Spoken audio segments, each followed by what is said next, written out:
Le Gisby E163 peut être équipé en TIG. Je conserve la masse et en accessoire, je prévois la torche, du métal d'apport, une bouteille de gaz argon, un testeur de débit et un détendeur. Dans un premier temps, je vais connecter la pince de masse au poste en polarité positive et la torche en polarité négative, ici indiquée sur le poste TIG. Je vais extraire le raccord fourni d'origine avec la torche pour pouvoir y connecter le détendeur. Et je peux maintenant le connecter au détendeur.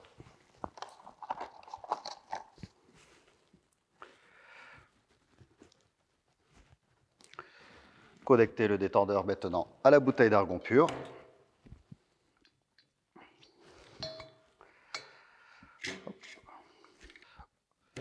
Une fois le gaz connecté, je peux maintenant équiper ma torche.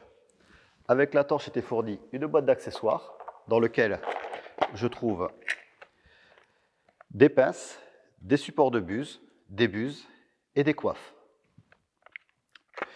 Je vais équiper donc la torche avec la tungstène fournie dans la boîte en diamètre de 4.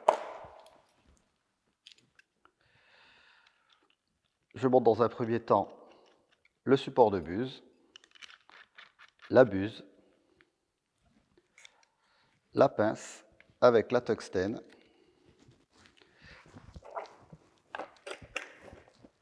et la coiffe. Une fois tous ces éléments mis en place, j'allume mon poste et je peux travailler en TIG. Je vais dans un premier temps régler le gaz sur la torche. J'ouvre la bouteille, le robinet, j'entends le gaz sortir et à l'aide de mon testeur de débit, je vais contrôler que je suis bien réglé à 7 litres. Je l'ajuste avec le robinet de la bouteille.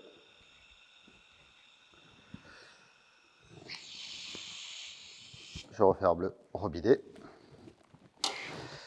Je vais m'équiper pour souder au TIG avec métal d'apport. Je connecte la pince de masse à la pièce à souder et je passe mon poste en mode TIG. Du mode arc MMA, une première impulsion me permet de passer en mode arc pulsé. 3 secondes d'appui me fait passer sur le mode TIG.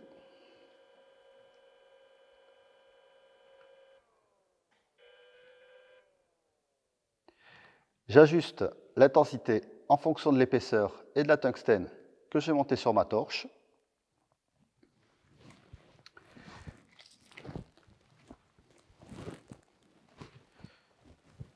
Je vais me mettre en position. C'est un soudage au lift, donc il faut toucher la matière pour créer l'arc et apporter le métal d'apport. J'ouvre dans un premier temps mon robinet de gaz et je suis prêt à souder.